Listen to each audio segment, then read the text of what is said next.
So let's summarize. Newton had 3 laws of motion. The first one is based upon inertia, the law of inertia, and many people have memorized this, I think. An object at rest tends to stay at rest. An object in motion stays in motion unless acted upon by an external force. And that motion will always be straight line motion. It goes in the same direction as the force forever in a constant speed unless acted upon by another force.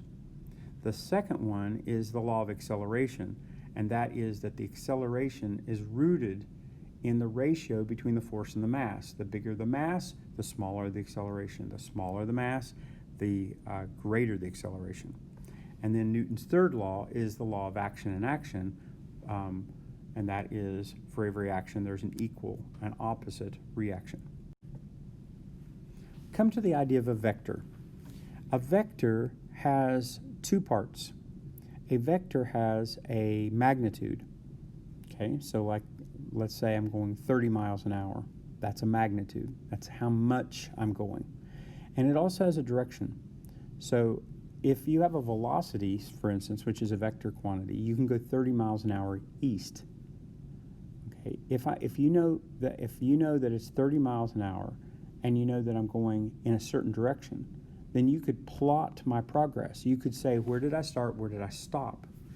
A scalar quantity just has magnitude. Okay, so for instance, speed is 30 miles an hour, but if you don't know where I'm going and you want to plot my progress, the best you can do is a circle. If you knew that I traveled 55 miles an hour and I went 1 hour, you know that I'm 55 miles away, but you don't know where in what direction I am. And so the only answer you could give me would be a circle 55 miles from the center where I started. But a vector has both magnitude and direction. So since displacement is in a direction, displacement divided by time is speed or velocity. Velocity is a vector quantity. If you divide the change in velocity by the change of time, acceleration is a vector quantity. So acceleration has a direction. So if you are proceeding in the same direction that you're accelerating, then you're going to get faster. But if you're accelerating backwards, okay, let's say I'm going left, but I'm accelerating right, then I'm going to slow down. That's what happens when you throw a ball in the air. Acceleration is towards the ground, but my motion is towards the roof. So as it gets higher in the room, it slows down and then stops, then turns around and accelerates positively down. So velocity, force, of course, is a vector since it's in one direction. Acceleration, since it's based in velocity. Velocity is based in displacement. Those are just vectors, so these terms are as well.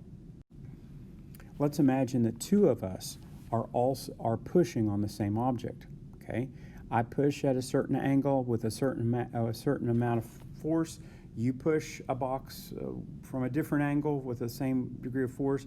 The box may move, but may move at an angle different from both of our pushes and at a magnitude different from our pushes. So our pushes are going to either add together or subtract. If I'm pushing exactly at 180 degrees from you, then we're canceling our forces. But if it's not at this 180 degrees, then we're adding our forces. So vectors can be added. You can add, and then the resultant is that vector line based upon the sum of the 2 vectors. And it can get rather messy here because you've got angles involved with this too. You're essentially going to build a right triangle, and you can use Pythagoras' theorem from math class, a squared plus b squared equals c squared, to find the vector resultant. If you've ever used an Etch-a-Sketch, you can make any line, curved line, diagonal line, all kinds of different lines, simply by 2 little knobs. 2 knobs on the bottom, one going back and forth along the x-axis, that's the horizontal component, and then your other knob making the stylus go up and down in a vertical way. Okay, so a diagonal line is actually some right and left and some up and down. If in this picture, the pink arrow is your resultant.